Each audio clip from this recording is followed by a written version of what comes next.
नमस्कार विद्यार्थियों।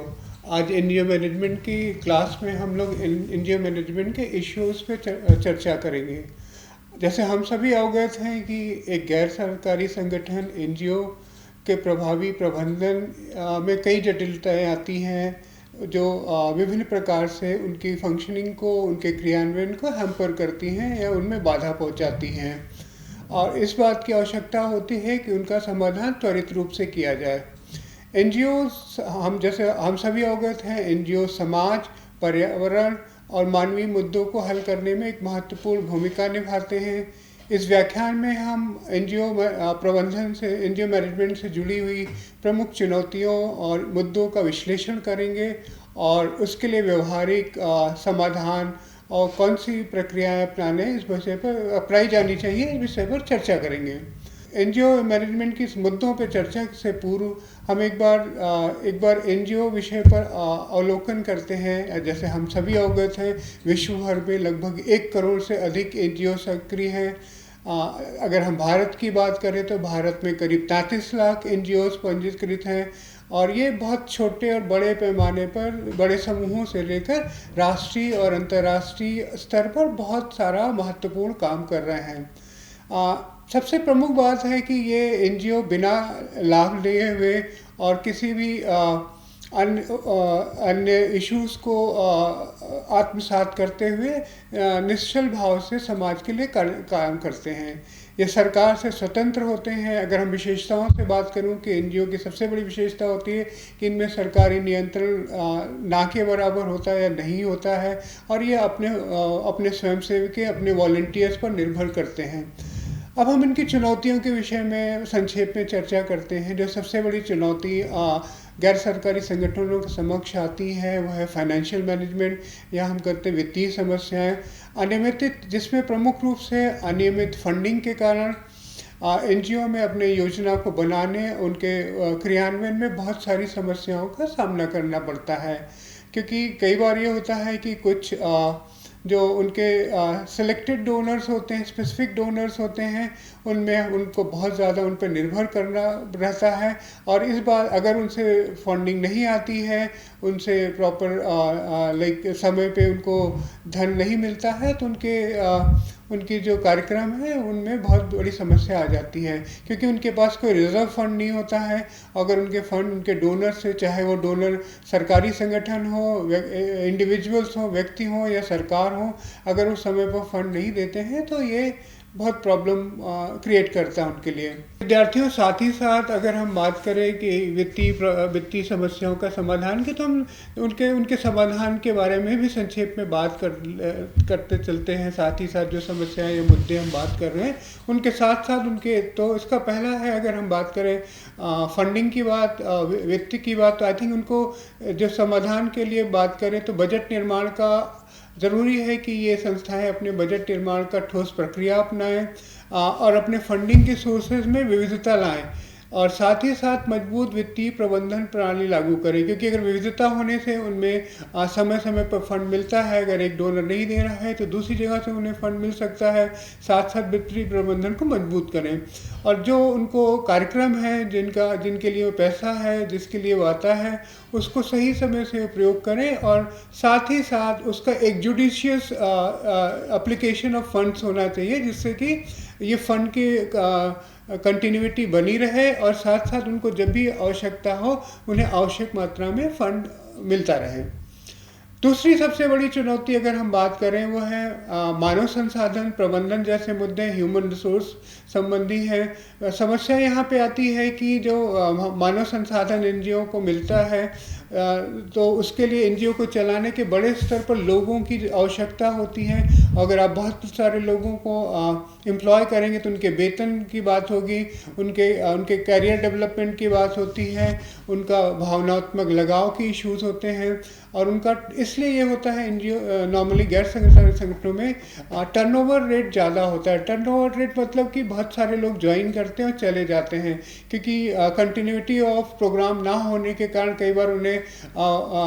जब उनको जाना पड़ता है, फोर्सफुली जाना पड़ता है क्योंकि प्रोग्राम बंद हो जाता है और कई बार वेतन की कमी या साथ ही साथ उस तरह की सुविधाएं ना होने के कारण वो खुद भी छोड़ जाते हैं।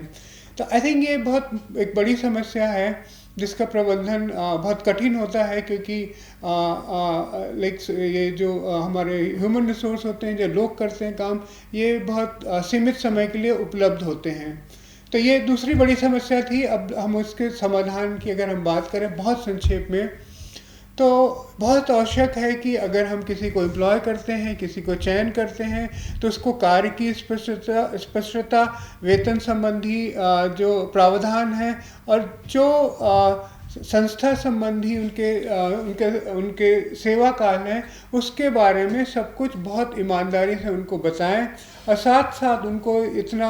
ऑटोनॉमी दें कि वो जो है चीज़ों को समझ पाएँ और अपना कार्य कर पाएँ। और साथ ही साथ उनके इस तरीके से हम अपने कार्य को या उनके इंगेजमेंट को इस तरह से करें कि उनका वर्क लाइफ बैलेंस भी बना रहे, और साथ साथ वो संस्था के साथ साथ परिवार को भी अच्छे से कर पाएँ।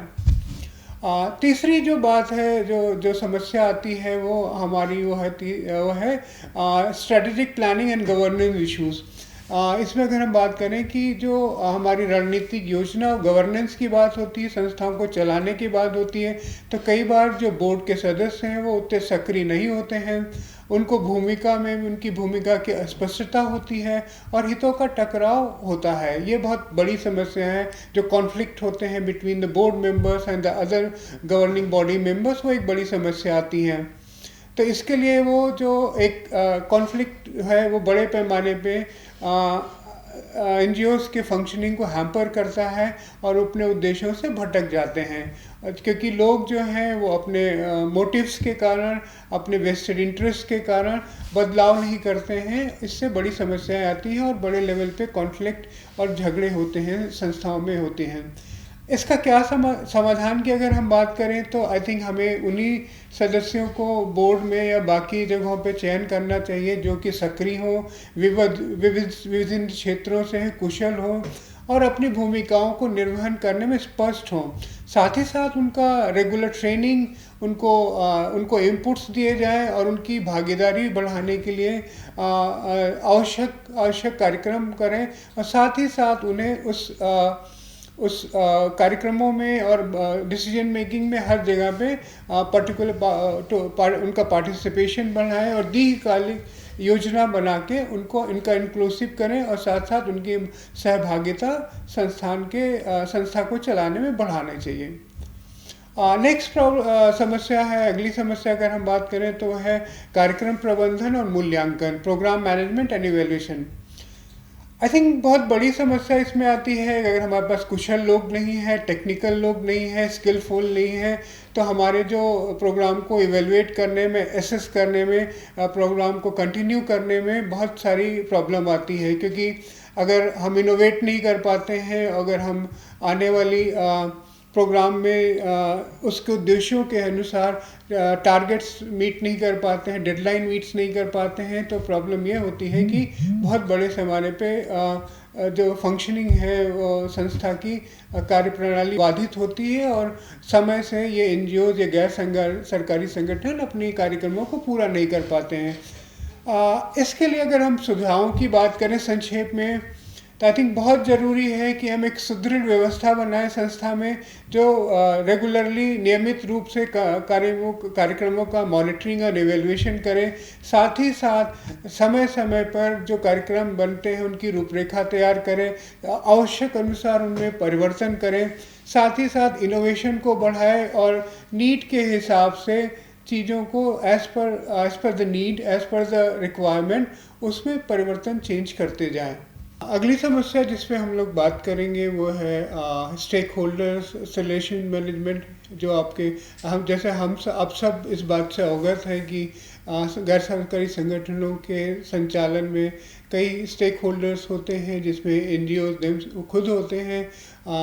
जो उनके डोनर ऑर्गेनाइजेशंस होते हैं, जो लोग दान देते हैं वो होते हैं, साथ ही साथ सरकार होती है, और सबसे प्रमुख लास्ट में होते हैं समुदाय या बेनिफिशरीज। तो आई थिंक ये सारे जो चारों हमारे जो स्टेक होल्डर्स हैं, इनमें प्रॉपर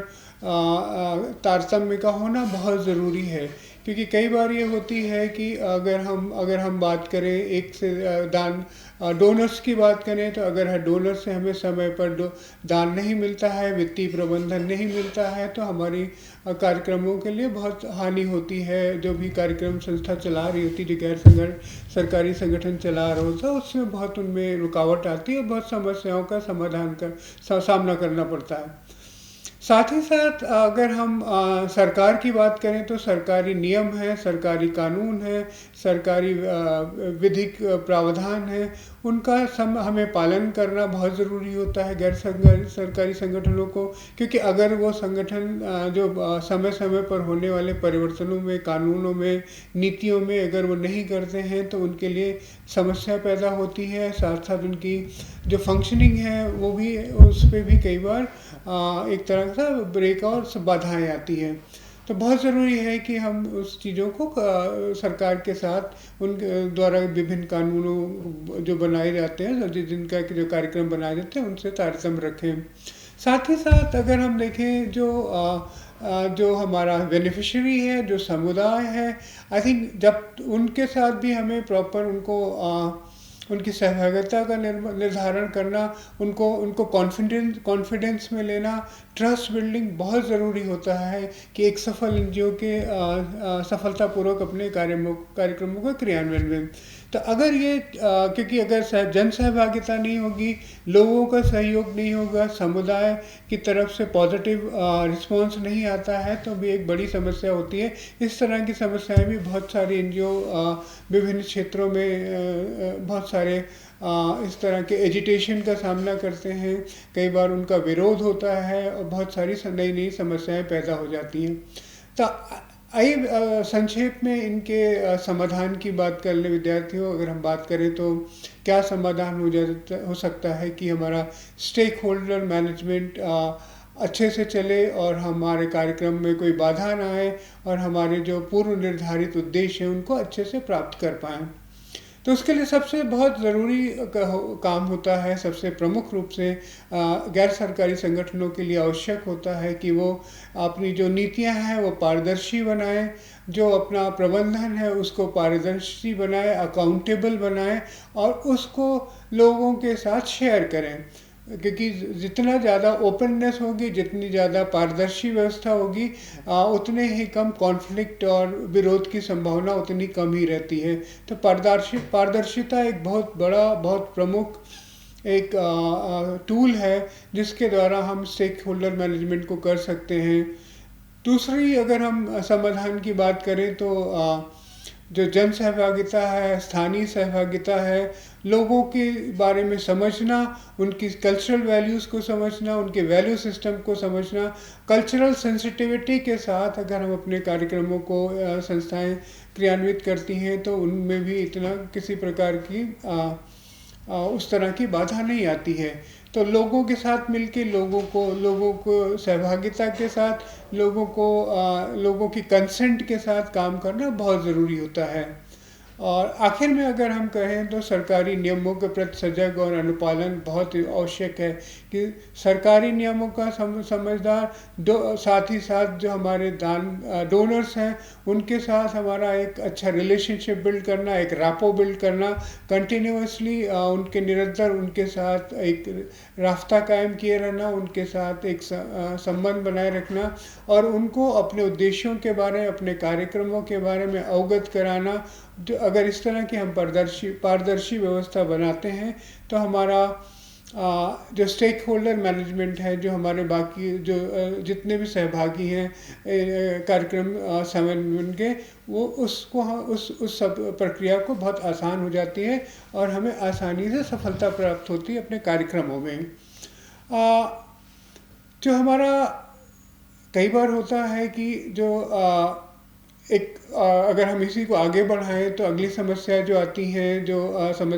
है वो है लीगल कंप्लायंसेस की बात आती, जब भी हम सरकार की बात हमने की पिछले अभी जब हम स्टेक होल्डर की बात कर रहे थे, तो लीगल कंप्लायंस की एक बड़ी इश्यूज आते हैं जो कानून का अनुपालन, क्रिया उनका अनुपालन और उनको आत्मसात करना बहुत आवश्यक होता है। विशेषकर भारत में अगर हम बात करें तो विभिन्न प्रकार के कानून हैं जो NGO से रिलेटेड हैं, जैसे FCRA है, 12A है, ATG है। तो ये सब कानून जो हैं, इनकी समझ इनको मूल रूप से अपने कार्यक्रमों में, उद्देश्यों में, अपने क्रियान्वयन में ना डालने के कारण भी बहुत सारी समस्या का सामना करना पड़ता है। साथ ही साथ अगर हम NGO अगर सही समय पे जो आवश्यक रिपोर्टिंग है, जो सरकार द्वारा की जाने वाली अपेक्षित सूचनाएं हैं, अगर उन सब को प्रदान नहीं करते तो वो समस्याएं बढ़ती जाती हैं। तो NGO का लीगल कंप्लायंस की समस्या आपने भी वर्तमान समय में भी देखा होगा कि बहुत सारे परिवर्तन आए हैं FCRA में, अन्य कानूनों में। उस कारण बहुत सारे अगर उन रिक्वायरमेंट को ना मीट करने के कारण उसकी आवश्यकताओं के ना पूर्ति करने के बाद बहुत सारे सरकारी संगठनों को बंद करना पड़ा है, या अपने कार्यक्रमों को बंद करना पड़ा है, संस्थाओं को बंद करना पड़ा है, और कई बार तो उनको बहुत सारे विधिक कार्यवाही का भी सामना करना पड़ रहा है। तो एक बहुत बड़ी समस्या NGOs के गैर सरकारी संगठनों के संबंध में आती है। इसके लिए समाधान की अगर हम बात करें कि क्या करना चाहिए कि इन चीज़ों से हमारी जो संस्था है, जो गैर सरकारी संगठन है, उस कम से कम उसको हानि हो या कम से कम उससे कोई परेशानी का सामना करना पड़े, तो सबसे प्रमुख जो है वो है नियमित कानूनी ऑडिट कराना, और जो लीगल कंप्लायंसेस हैं उनको अपडेटेड रहना, उनके बारे में अपडेटेड रहना। क्योंकि जो भी कानून है, सरकार के नियम हैं, उन्हें आपको उनका पालन करना है। तो अगर आप नियमित रूप से उनको आत्मसात करते जाते हैं, इम्प्लीमेंट करते जाते हैं अपनी संस्था में, उनका पालन करते रहते हैं, तो इस समस्याओं का समाधान आसान हो जाता है। साथ ही साथ अगर हम कई बार इन इश्यूज को डील करने के लिए इन तरह के मुद्दों को, कानूनी मुद्दों के बारे में सही तरीके से उनको एड्रेस करने के लिए बहुत ज़रूरी है कि हमारे पास पेशेवर और स्पेशलाइज्ड लॉयर हों, जो हमें लीगल ओपिनियन दे पाएँ संस्थाओं को, और उनके जो इश्यूज़ हैं उनको एड्रेस कर पाएँ, और जो भी रिक्वायरमेंट है उनको कंप्लीट कर पाएँ। तो ये बहुत है कि हम पेशेवर कानूनी सलाह लें और ऐसे लोगों के साथ उनको एम्प्लॉय करें ऑर्गेनाइजेशन में, जिससे कि संस्थाएं जो हैं अपने इन कार्यक्रमों को बिना किसी बाधा के बढ़ाती रहें, और साथ ही साथ सरकारी नियमों का, कानूनों का प्रॉपरली इम्प्लीमेंट करती रहें। अगली बात यह है, जो अगर अगला समाधान की हम लोग बात करें, तो जो हम अनुपालन करना है सरकारी कानूनों का, जो चीज़ों को कंप्लायंस की बात आएगी, उसके लिए हमेशा तैयार रहें, और उसका कैलेंडर प्रिपेयर करें कि कम से कम सा नियम बदला है, उस नियमों के हिसाब से सारी हमारे पास डेटा हो, सारे डॉक्यूमेंटेशन हो, सारी फाइल्स अवेलेबल हो। क्योंकि जब भी ज़रूरत हो, कोई भी टीम ऑडिट करती है या कोई कहीं से किसी तरह की इस तरह की कानूनी संस्थाओं द्वारा इस तरह के सूचनाओं की मांग की जाती है, तो हमें उनको हमारे पास वो डॉक्यूमेंट अवेलेबल हो, वो हमारे पास डेटा अवेलेबल हो, जिसको हम समय समय पर संस्थाओं द्वारा जब मांगी जाती है तो उसको हम प्रदान कर पाएँ, जिससे हमें अननेसेसरी कॉम्प्लिकेशन से बचेंगे। साथ ही साथ अगर हम जो हमारा स्टाफ है, जो हमारे कर्मचारी हैं, अगर हम उनको नियमित रूप से इन चीज़ों के बारे में अपडेटेड करते रहें, ट्रेन करते रहें, और उनका ओरिएंटेशन करते रहें पॉलिसीज़ के बारे में, प्रोग्राम्स के बारे में, लॉज के बारे में, तो जाहिर सी बात इसमें ये होता है कि आपकी टीम जो अगर उन चीज़ों को समय से पर इनकॉर्पोरेट करती जाती है अपनी ऑर्गेनाइजेशन के पॉलिसीज़ में, तो इससे ये होता है कि आपको आगे चल के बहुत सारी लीगल कॉम्प्लिकेशन से आप बचे रहते हैं, और अन्यथा बहुत बड़ी समस्याओं का सामना करना पड़ता है। तो ये था लीगल कानूनी संबंधी जो मुद्दे और चैलेंजेस जो हमारे संस्थाओं को आते हैं, गैर सरकारी संगठनों को आते हैं। अगर हम अगली बात करें, अगली समस्या की बात करें, तो जो हमारी संस्थाओं में आती है वो है टेक्नोलॉजी एंड इनोवेशन गैप की। अगर हम बात करें, प्रौद्योगिकी और नवाचार की कमियां। समस्या ये है कि अगर हमारा जो एनजीओ है, समय के साथ साथ जिस तरह से चीज़ें बदल रही हैं, टेक्नोलॉजिकल चेंजेस हो रहे हैं, उस तरह से अगर हमारा संस्था का इंफ्रास्ट्रक्चर टेक्नोलॉजी ड्रिवन नहीं होता है, इनोवेशन नहीं करता है, और लोग चेंज नहीं होते हैं, डिजिटलाइजेशन नहीं करता है, introduction of IT in infrastructure नहीं करता है, तो ये सब कुल मिलाकर कार्यकुशलता को प्रभावित करते हैं। तो समय के साथ साथ जिस तरह से चीज़ें इनोवेशन हो रहा है, डिजिटलाइजेशन हो रहा है, यूज़ ऑफ मल्टीमीडिया हो रहा है, कम्युनिकेशन के मीडियम्स पे क्रांतिकारी परिवर्तन आ रहे हैं, तो बहुत ज़रूरी है कि जो हमारी संस्थाएं हैं, गैर सरकारी संगठन हैं, वो भी इन सब को आत्मसात करें अपने संस्था में, अपनी ऑर्गेनाइजेशन में, अपने ह्यूमन रिसोर्स में, और जितने भी लोग काम करते हैं संस्थाओं को, उनके साथ इसको इनकॉर्पोरेट करते हुए एक अच्छे से अपडेटेड रहें, जिससे वर्तमान समय में होने वाले अन्य परिवर्तनों के साथ ये तारतम्य मिला के आगे बढ़ पाएँ। तो इसके लिए कुछ समाधान अगर हम बात करेंगे तो बहुत ज़रूरी है कि आई थिंक एक स्ट्रेटेजी बनानी पड़ेगी सारी गैर सरकारी संगठनों को, एनजीओस को, कि वो जो डिजिटलाइजेशन या डिजिटल परिवर्तन है और कम्युनिकेशन के क्षेत्र में जो परिवर्तन है उसको इनकॉर्पोरेट करें हर स्तर पर, और अपने जो भी संस्था है उसमें हर जगह पे उसको इम्प्लीमेंट करें। जो हमारे स्टाफ हैं, जो हमारा ह्यूमन रिसोर्स है, वो चाहे मिडिल लेवल पे है, टॉप पे है या अन्य लेवल पे है, तो उनको हम प्रॉपर डिजिटल ट्रेनिंग दें, प्रॉपर इनोवेशन की ट्रेनिंग दें, और जो न्यू टेक्नोलॉजी, न्यू सॉफ्टवेयर या न्यू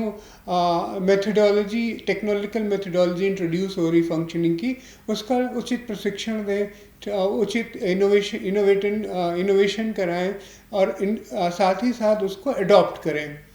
तो इससे बहुत ज़रूरी है, अगर कई बार समस्याएं आती तो हम स्टेप बाय स्टेप नई टेक्नोलॉजी को अपना सकते हैं इनिशियली, क्योंकि चेंज बहुत मुश्किल होता है। आपको ह्यूमन रिसोर्स को नई टेक्नोलॉजी के लिए फिर से ट्रेन करना पड़ता है, इनोवेट करना पड़ता है। तो बहुत ज़रूरी है कि स्टेप बाय स्टेप अल्टीमेटली हम सारे सिस्टम को अपडेट करें, और उसको एक तरीके से जो क्रांतिकारी परिवर्तन हो रहे हैं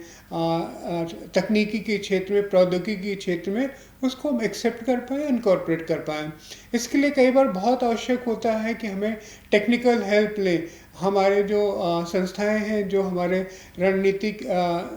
तकनीकी साझेदार हो सकते हैं, जो संस्थाएं हमारे स्टाफ को ट्रेन कर सकते हैं, हमारे ह्यूमन रिसोर्स को इक्विप कर सकते हैं, स्किलफुल बना सकते हैं, तो उनके साथ कोलैबोरेटिव एफर्ट्स बहुत ज़रूरी हैं। समय पर उनके साथ कोलैबोरेशन करके, उनके साथ साझेदारी करके, कोऑर्डिनेशन करके हम इस समस्या से, इस मुद्दे से को एड्रेस कर सकते हैं। नेक्स्ट अगर हम बात करें तो नेक्स्ट जो एक मुद्दा आता है, या नेक्स्ट हमारी जो एक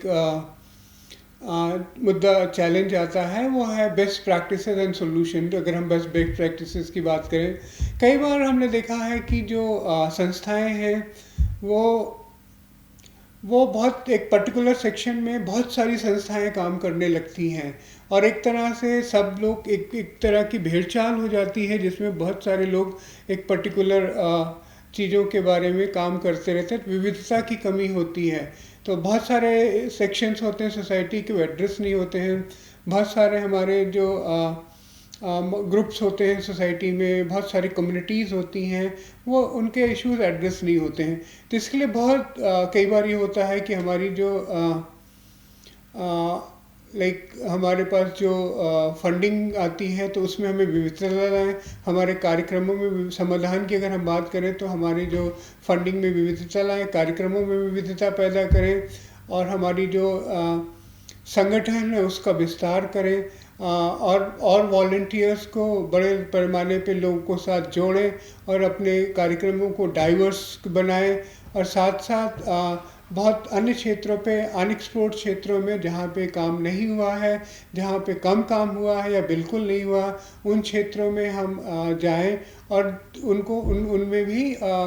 कार्यक्रम शुरू करें। साथ ही साथ हम कई बार संस्थाएं जो हैं वो अन्य संस्थाओं से सीखने में थोड़ा सा हिचकिचाती हैं। बहुत सारी संस्थाओं ने बहुत सर्वोत्तम रूप से काम किया हो या बहुत अच्छा कोई रोल मॉडल तैयार किया हो, एक मॉडल तैयार किया हो। आई थिंक उससे सीखने के लिए हमेशा तैयार रहना चाहिए संस्थाओं को। और कई बार हम उनकी स्ट्रेटजीज़ को उनकी सहमति के साथ अडॉप्ट भी करके और एक तरीके से अपने में भी नवाचार ला के, इनोवेशन करके और हम सुधार करके अपने आप को अपडेटेड करते हुए और विविधता सबके पूर्वक डाइवर्सिफाई कर पाएँ अपने कार्यक्रमों को, जिससे इस इश्यूज़ को हम एड्रेस कर पाते हैं। अगली समस्या की अगर हम बात करें और अगले इशू की बात करें,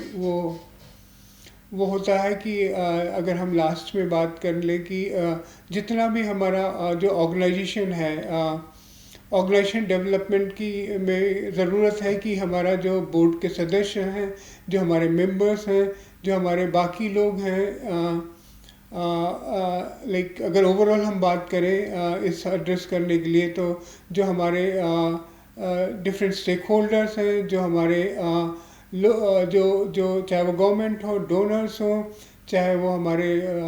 कम्युनिटी के लोग हैं, उनसे हमेशा आप संबंध बना के कंटिन्यूटी बनाएं। और साथ साथ चेंजिंग टेक्नोलॉजी के साथ अगर हम अपनी संस्था को में परिवर्तन करेंगे रहेंगे, निरंतर सुधार लाते रहेंगे, तो ये संस्थाएं, गैर संगठित संस्थाएं इन मुद्दों से आराम से उनको उन चीज़ों से उन चीज़ों का सामना कर सकती हैं। कई बार ये होता है कि इन मुद्दों को हम चरणबद्ध तरीके से कर सकते हैं, एक स्पष्ट लाइक एक इम्प्लीमेंटेशन फ्रेमवर्क बना के इन इश्यूज़ को एड्रेस कर सकते हैं कि आप इस चरण में हम ये करेंगे, इस समय के बाद ये करेंगे, इसके बाद ये करेंगे। बहुत ज़रूरी है कि हम इन चीज़ों को समय समय पर एड्रेस करें, उसके लिए उचित रणनीतियाँ बनाते रहें और साथ साथ उसमें आवश्यक अनुसार चेंजेस भी करते रहें। बहुत ज़रूरी है कि संस्थाओं का अगर हमें सफल बनाना है, इन इश्यूज़ को एड्रेस करना है, तो हमारे पास एक प्रतिबद्ध नेतृत्व हो, एक ऐसा लीडरशिप हो जो हमारे संस्थाओं को सही दिशा दिखा पाए और इन आने जो मुद्दों की अभी हमने बात की, इनके बारे में इनको एड्रेस कर पाए, इनको प्रभावी ढंग से इनसे साथ निपट पाए और साथ साथ जो चेंज भी ला पाए संस्था में, आवश्यकता अनुसार इनोवेशन कर पाए। और जितने भी जो लाइक एरा ऑफ स्पेशलिटी है, तो इस एरा में आपको उचित स्पेशलिस्ट के साथ जोड़ पाए, साथ ही स्किलफुल अपनी ऑर्गेनाइजेशन को बना पाए। इसलिए ज़रूरी है कि ऑर्गेनाइजेशनल डेवलपमेंट करें, ऑर्गेनाइजेशन की ग्रोथ करें। इसके लिए बहुत ज़रूरी है कि एक मल्टी प्राउंड अप्रोच होनी चाहिए संस्थाओं की, कि इन सब चीज़ों को एक तरीके से इम्प्लीमेंट कर पाएँ और जिससे कि जो हमारे एनजीओ में उनमें स्थिरता और प्रगतिशीलता आ जाए। और बहुत ज़रूरी है कि इन संस्थाओं को नियमित रूप से आत्म मूल्यांकन भी करना चाहिए कि लाइक अगर वो संस्थाएं सही दिशा में हैं, कहाँ पे कमियां हैं। कई बार वो अपना सेल्फ एवेल्युएशन नहीं करती संस्थाएं हैं, तो वहाँ पे समस्याएं भी बनी रहती हैं और वो इस तरीके से रणनीतिक सुधार नहीं कर पाते हैं और बाकी हमारा जो है वो अधिकतम प्रभाव नहीं उत्पन्न कर पाते हैं। क्योंकि अगर समस्याएं रहेंगी और जिस उद्देश्यों से ये संस्थाएं बनी हैं, अगर उन उद्देश्यों को नहीं बना पाएंगी, समाज में कुछ प्रभाव नहीं, इम्पैक्ट नहीं डाल पाएंगी, तो जाहिर सी बात है वो उनकी एक तरीके से लाइक उपयोगिता कम हो जाती है, नगण्य हो जाती है। तो विद्यार्थियों, इस तरीके से हम लोगों ने बात की आज गैर सरकारी संगठनों के मुद्दों की, कौन कौन से प्रमुख मुद्दे हैं जिनका उन्हें सामना करना पड़ता है, और संक्षिप्त में हमने ये भी बात की कि किस तरीके से हम उनके समाधान के लिए बात कर सकते हैं। ये बहुत संक्षिप्त था, बहुत सारे और तरीके भी हो सकते हैं एड्रेस करने के लिए, बट हमें अभी इस तरीके से इस समय इस लेक्चर में हमने ये बात की। आप सबका बहुत बहुत धन्यवाद।